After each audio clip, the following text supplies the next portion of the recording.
I'm Dima. And I am Hensty. And we're from Ingenium Music. And today we're going to review A Star Is Born. Yeah. A Star Is Born is a movie that was released this year, 2018. It stars Lady Gaga and Bradley Cooper. So Dave Chappelle. And he's there somewhere. Dave Chappelle and a few other artists. Alright, so basically A Star Is Born is about Jackson Maine, who is a well-known artist in the US, I guess, who falls in love with a girl named Allie, who is a struggling artist. What happened? They ended up falling in love and they performed a lot together. They went on tour together. But in the midst of all of this, Allie, Lady Gaga's character, meets a major league producer. Yeah. And they strike a deal, and then she produced an album. But the album sounded a lot more different than what they were usually performing. It's not Allie, like how she sounded in the first parts of the movie. Allie's career skyrocketed while Jackson Maine's career went downhill and made him depressed. Made him more depressed. What is interesting about this movie is, to me,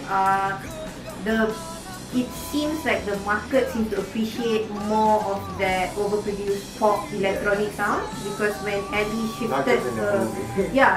shifted her music style into what the producer wanted, which was the typical pop music that you see nowadays, she seemed to have a lot of success.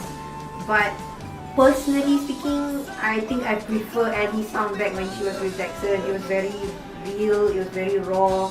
You know, it was very honest compared to what and how Allie. She was. It sounded like Allie. Compared to what she became or how she was performing after that, which was very But I blame the produced.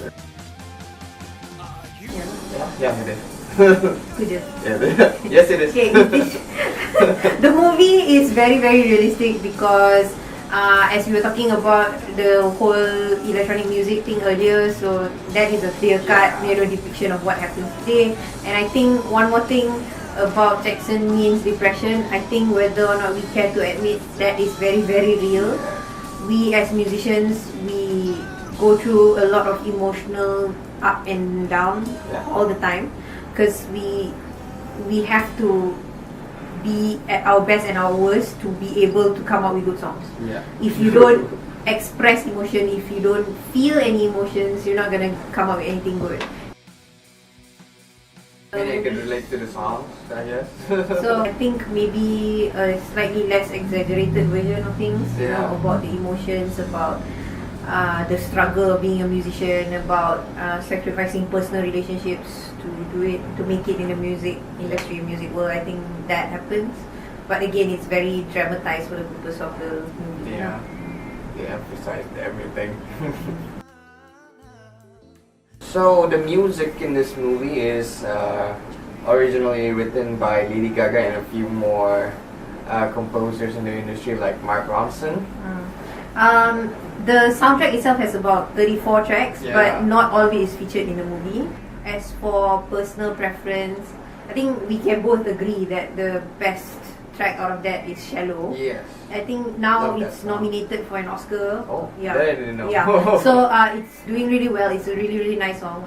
It's I would say the main song that is in throughout the movie, because that's the song they fell in love with, they performed together, so it's one of... complements their voice really well, like especially Lady Gaga's voice. So Shallow is written by Mark Ronson, Lady Gaga, and a few more artists. And I personally like another song that was written by Lady Gaga. She plays it on the piano in one of the performances. I think Always Remember Us This Way. Yes. Yeah, that one is also quite nice. I like that song. So, it's a sad one. Yeah, it's I love that song. So I think what draws us to this movie is mostly the music more than anything.